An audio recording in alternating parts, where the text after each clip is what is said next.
Right. How early did you feel compelled to share your musical talents with others? Well, see, the first time that I really wrote music, it was an escape. And music has always been an escape for me, because I named myself Trouble E because I've dealt with all different types of problems. And they used to say, oh, wherever you go, you have problems. So I came up with that name from that. And, you know, as I get older now and more mature, I feel less and less troubled. But I won't drop my name because I couldn't be this person that I am today who feels less troubled if I didn't go through the storm to get where I got. So I won't drop my name, you know, to be... It's always going to be a piece and a part of me. So I want people to know that's where I come from. That's what made me. You never forget your origin. You always got to know where you're coming from.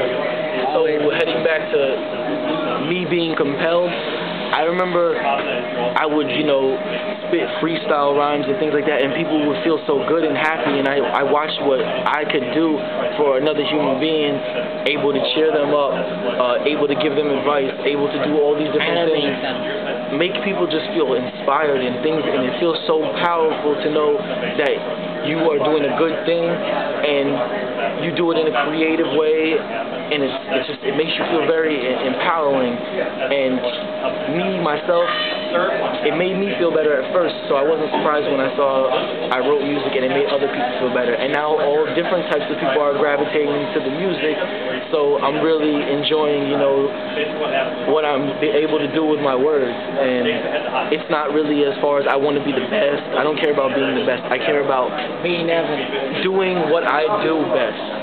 Being Evan. Exactly. And that's what a lot of people have to do. You gotta be yourself. You can't imitate other people. No, and I agree. When you start imitating other people, that's where your success goes downhill. There's only one performer with a certain charm. There's only one Evan Troubled E. There's nobody like you, and you always gotta remember that. Thank you. I really appreciate that. Where do you derive your inspiration from? Everywhere. Okay. Like you said, you are going to Haiti in the next couple weeks, right? Or the next month. June 17th. Well, I see something on the news, and the thing about me is I'm very sympathetic and I'm very empathetic. Right. And I always like to make people smile and make them feel better. Even sometimes certain of my songs are sad. It's just reality, though, because reality is not candy canes and cotton candy. It's not rose-colored glasses. No, reality is harsh, and sometimes if you listen to what I'm saying through the reality, you take the negative that happened through the situation and you are able to turn it into a positive. If you just search for negative, you'll find it. But if you kind of keep your mind open and you see kind of what I'm telling you, then you'll be able to really grasp what it is that I'm trying to tell you, which could, you know, lead you away from this path or away from that path. And I did that with that song, Time for a Restart. But basically, driving my inspiration, I get plenty of inspiration from people, everyday life, a lot of older music. Like, I love Motown music. I love soul music. If I listen to a Temptation song, I instantly probably will get some type of inspiration, some type of idea. And, you know, the music today is cool, you know, and for my age group, I probably should, you know, be with the crowd and love other music, but there's something where the inspiration, where you go back to the 60s, the 70s, the 50s, and these Motown singers or these just great singers, when their voice, you know, hits the microphone, and it just, you feel it right here. There's no feeling that I can explain, and that's the feeling that I want to bring to the listener, that same feeling. Excellent. Excellent response. I'm a Christian, and I've been a Christian for a year and 2 months now. I got baptized last June. I had a major depression in August of 2009, and that was my escape from reality. Would you ever do a regular non-hip-hop song with a Christian and or gospel singer? There's something in the works like that already. The thing to me is people are people, religion, whatever, race, people are people. It's in here what matters. So even if I don't agree with your beliefs, I respect them, which is key.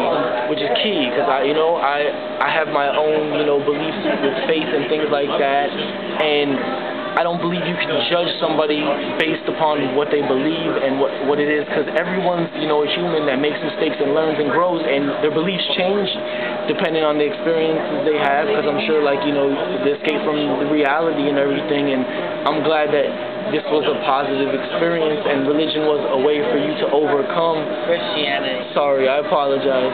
No, my brother from church, Alex, he says the same thing. I have a bad habit of saying religion when he really says don't use religion, use Christian beliefs, Christianity, because religion is basically something that... I agree. So he said, like I said, Christianity was there to help him overcome the different type of problems he had.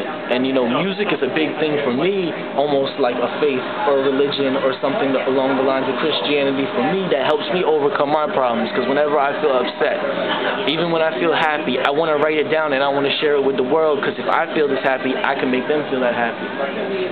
So that's kind of how it is for me. And I would definitely do a song with a gospel singer or a Christian artist. I have no problem at all. I respect, I said, anyone trying to do something positive and trying to do something for the cause, the right cause, to make a change, to make a difference, I'm willing to collaborate with them. I don't mind. That's my final word on that issue. That's great. That's great to hear. My next question is, I majored in political science in FIU, and my question to you is, in about 9 years, hopefully, I'll be retiring at age 54, and I'm planning a political career. Would you write a song for me to use in my political campaign when I run for office, Evan? Yeah, you need to tell me a little bit about yourself, and yeah, definitely, we can sit down and we can discuss that. I wouldn't mind at all. I mean, like I said, I can write about anything, as long as there's meaning behind it, as long as there is a point behind the song. I don't like writing music when I don't have anything to say, so I don't get writer's block, because like you said, deriving inspiration, I have inspiration from anything. I could probably grab inspiration from the menu at this place. You understand? So I don't get writer's block, really, because, one of my favorite artists, Rakim, said, when you get writer's block, live life for another 2 weeks, and something will come up that you'll be able to write about. So I'm constantly living life. Along those lines, do you think music plays a huge role in the soothing of the spirit? Incredible role, because music can alter your thoughts. Music can make you feel real happy. Music can make you feel real down. And we gravitate towards that music when we want a certain feeling. Like when we go out to the club, we listen to party music because we want to put ourselves in the mode. Yeah, you want to put yourself in the mode. You listen to love songs, when you're with your girlfriend or you're with, someone that your significant other. So you use music definitely to soothe your soul. I definitely agree. And I know the feeling I get, because I'll have a rough day and I will go hit the studio with a new song I wrote and I will feel uplifted. I will feel like so good about myself, So I definitely think so. And I think music is key. I think it's the universal language, because people who don't even speak the same language as you still are able to sing your melodies and know your songs, which is, real amazing to me. And they may not understand it, but there's something within the music to me that they understand it. Awesome. My last question, and this is more of a request. No problem. Would you consider... Let me get to it. Wait, hold on. Would you considering reading the lyrics on YouTube to my favorite song, which is called